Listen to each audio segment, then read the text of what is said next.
2025-এর নভেম্বরে বিহার বিধানসভা নির্বাচনে এনডিএ সমর্থিত জনতা দল ইউনাইটেড ও বিজেপি, মহাগঠবন্ধন সমর্থিত রাষ্ট্রীয় জনতা দল ও কংগ্রেস এবং 2024-এ গঠিত জনসুরাজ পার্টি ক্ষমতা দখলের লক্ষ্যে মাঠে নেমে পড়েছে। কে এগিয়ে কে পিছিয়ে জানুন এই ভিডিওতে। তার আগে চলুন দেখে নিই সুগৌলি এলাকায় 2020 বিধানসভা ও 2024 লোকসভার ফলাফল কোন দলের হাতে ছিল।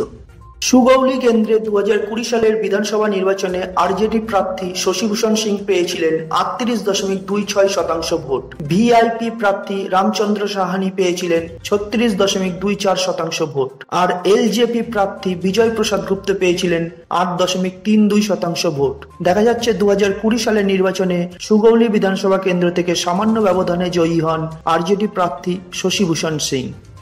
আর 2024 সালের লোকসভা নির্বাচনে সুগৌলি বিধানসভা কেন্দ্রে বিজেপি প্রার্থী ডক্টর সঞ্জয় জয়সওয়াল পায় মোট 99,592টি ভোট। কংগ্রেস প্রার্থী মদন মোহন তিওয়ারি পায় 67,202টি ভোট। অন্যদিকে বিএসপি প্রার্থী উপেন্দ্র রাম পায় 1,488টি ভোট। ফলে বলা যায় সুগৌলি বিধানসভা কেন্দ্রে 2024 লোকসভা নির্বাচনে বিজেপি প্রার্থী ডক্টর সঞ্জয় জয়সওয়াল বেশ কিছু ব্যবধানে এগিয়ে রয়েছে।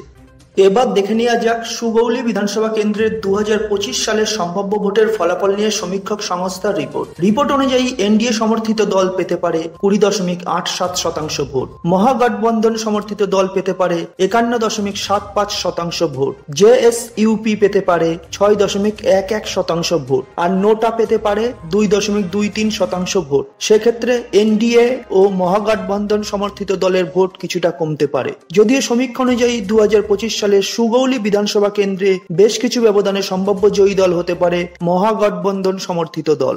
যদিও সমীক্ষাটি সুগৌলি বিধানসভা কেন্দ্রে অল্প সংখ্যক মানুষের মতামত নিয়ে এই রিপোর্ট বানানো, তাই এর ফলাফল বাস্তবে মিলতেও পারে আবার নাও পারে। ফলে আমাদের ফলাফল পর্যন্ত অপেক্ষা করতেই হবে। তবে বলে রাখি, এই রিপোর্ট সম্পূর্ণভাবে ডিবির থেকে পাওয়া।